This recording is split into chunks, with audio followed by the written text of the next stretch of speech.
पाहिलत ना मंडळी, अतिशय दाटसर आणि रबडीसारखी अशी आपली तांदळाची खीर बनवून तयार झालेली आहे।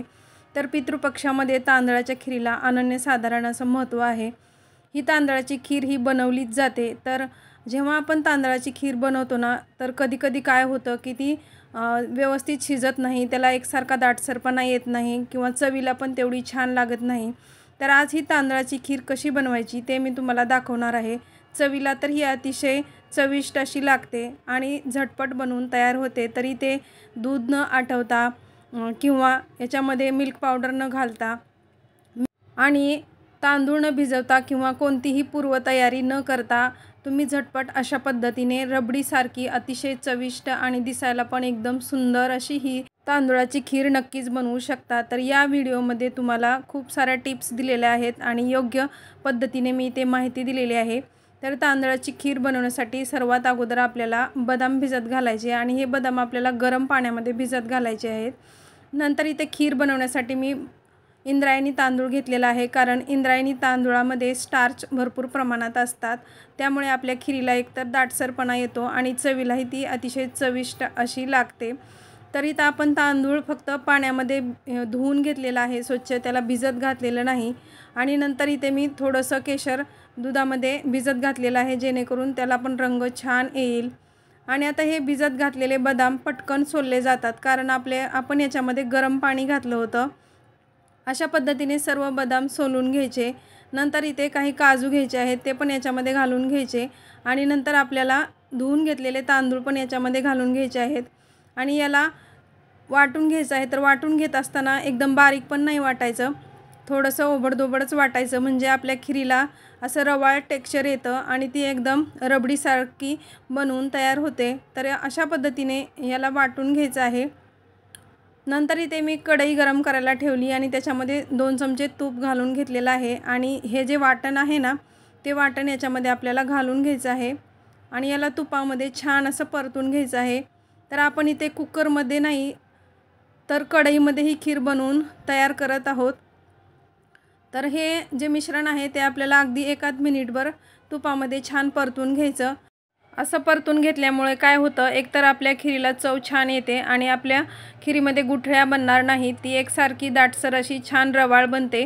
त्याच्यासाठी ही स्टेप खूप महत्त्वाची आहे। वाटण बनवून घेतल्यानंतर त्याला तुपामध्ये तुम्ही परतून घ्या आणि नंतर याच्यामध्ये बाकीचे साहित्य आपल्याला घालून घ्यायचं आहे। 1 मिनिटभर छान असं परतून घेतल्यानंतर आता याच्यामध्ये आपल्याला साईसकट दूध घालायचं आहे। तर इथे मी अर्धा लिटर दुधाची खीर बनवत आहे। तर अर्धा लिटर दुधासाठी आपल्याला पाव वाटी असे तांदूळ लागतील।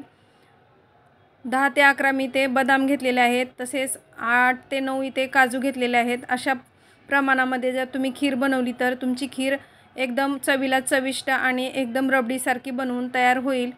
तर याच्यामध्ये मी दूध घालून घेतलं आणि परत याला 1 मिनिटभर व्यवस्थित छान मिक्स करून घेतलं। तर थोड्याशा तुम्हाला गुठळ्या वाटल्या तरी त्या तुम्ही फोडून घेऊ शकता आणि तसं पाहिलं तर याच्यामध्ये गुठळ्या ह्या होणारच नाहीत। याला व्यवस्थित छान मिक्स करून घ्यायचं आणि नंतर याच्यामध्ये बाकीचे जिन्नस आपल्याला घालून घ्यायचे आहेत। तर इथे मी 1 चमचाभर विलायची पावडर घेतली आहे, ती पण याच्यामध्ये घालून घेतली। परत त्याला व्यवस्थित छान असं मिक्स करून घेतलेलं आहे। तर विलायची घातल्यामुळे आपल्या खीरीला चव एकदम छान येते, एकदम छान असा फ्लेवर येतो। नंतर याच्यामध्ये आपल्याला हे केशरचे दूध याच्यामध्ये घालून घ्यायचे आहे, म्हणजे याच्यानं पण आपल्या खीरीला चव छान येईल आणि याच्याने रंग पण खूप छान येईल। तर केशर घालणं सुद्धा महत्त्वाचं आहे, कारण त्याच्यामुळेच आपली खीर एकदम रबडीसारखी अशी दिसायला लागते। तर तुम्ही इथे पाहिलंत ना, तर दूध आटवायची गरज लागली नाही किंवा आपल्याला तांदूळसुद्धा भिजत घालायची गरज लागली नाही। तसेच ही खीर कुकरमध्ये सुद्धा शिजवण्याची गरज नाही। अशा पद्धतीने तुम्ही कढईमध्ये सुद्धा ही खीर बनवू शकता आणि तुम्हाला जर जास्त प्रमाणात खीर बनवायची असेल तर याच्या डबलच असं प्रमाण घ्यायचं। किती लोकांसाठी बनवायची त्याच्यानुसार तुम्हाला इथे 1 लिटर दूध किंवा 2 लिटर दूध अशा पद्धतीने सुद्धा तुम्ही घेऊ शकता आणि तुम्हाला जास्तच ही दाटसर वाटत असेल तर त्याच्यामध्ये थोडंसं तुम्ही गरम पाणीसुद्धा घालू शकता। नंतर इथे मी चवीनुसार याच्यामध्ये साखर घालून घेतली। आता साखरेचे प्रमाण तुम्हाला किती प्रमाणात गोड आवडतं याच्यानुसार तुम्ही घालू शकता। इथे मी पाव वाटी तांदळासाठी अर्धी वाटी अशी साखर घातलेली आहे आणि ते प्रमाण एकदम योग्य असे आहे। तर अशा पद्धतीने साखर घातल्यानंतर आणखीन आपली खीर थोडीशी पातळ होते, कारण ती साखरेमुळे थोडीशी वितळली जाते. परंतु काही वेळाने शिजवल्यानंतर आपली ही खीर नंतर आणखीन दाटसर अशी होते. केशर घातल्यामुळे याला रंग पण छान असा पिवळसर येतो. जसजशी खीर थंड होईल तसा तसा त्याचा रंग पण आणखीन छान दिसायला लागतो. तर इथे तुम्ही पाहू शकता 10 मिनिटामध्ये आपली ही खीर बनवून तयार झालेली आहे आणि याचं टेक्स्चर पण पाहू शकता. जेव्हा ही पूर्णपणे बऱ्यापैकी थंड होईल ना, तेव्हा ती आणखी दाटसर अशी होईल. सध्या तुम्हाला ती थोडीशी पातळ दिसत असेल, परंतु थोडी थंड झाल्यानंतर एकदम दाटसर अशी ही बनवून तयार होते. तर याच्यामध्ये आपल्याला नंतर सेपरेट काजू बदामाचे कापसुद्धा घालण्याची गरज नाही, कारण आपण अगोदरच काजू आणि बदाम छान वाटून घेतलेले आहेत आणि त्याच्यामुळे पण छान असा एकदम फ्लेवर येतो.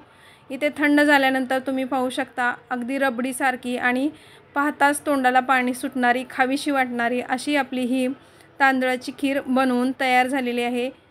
एका बाउलमध्ये मी याला काढून घेतलं आणि सजावट म्हणून याच्यामध्ये मी पिस्त्याचे काप घालून घेत आहे, म्हणजे दिसायला पण एकदम छान दिसेल आणि पौष्टिकसुद्धा बनेल. आणि नंतर याच्यावरती काही केशर काड्यासुद्धा मी घालून घेतलेल्या आहेत.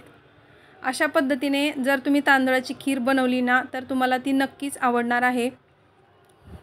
तर आजची रेसिपी इथेही बनवून पूर्ण तयार झालेली आहे. तर तुम्हाला आजची रेसिपी कशी वाटली ते कमेंट करून मला सांगायला विसरू नका.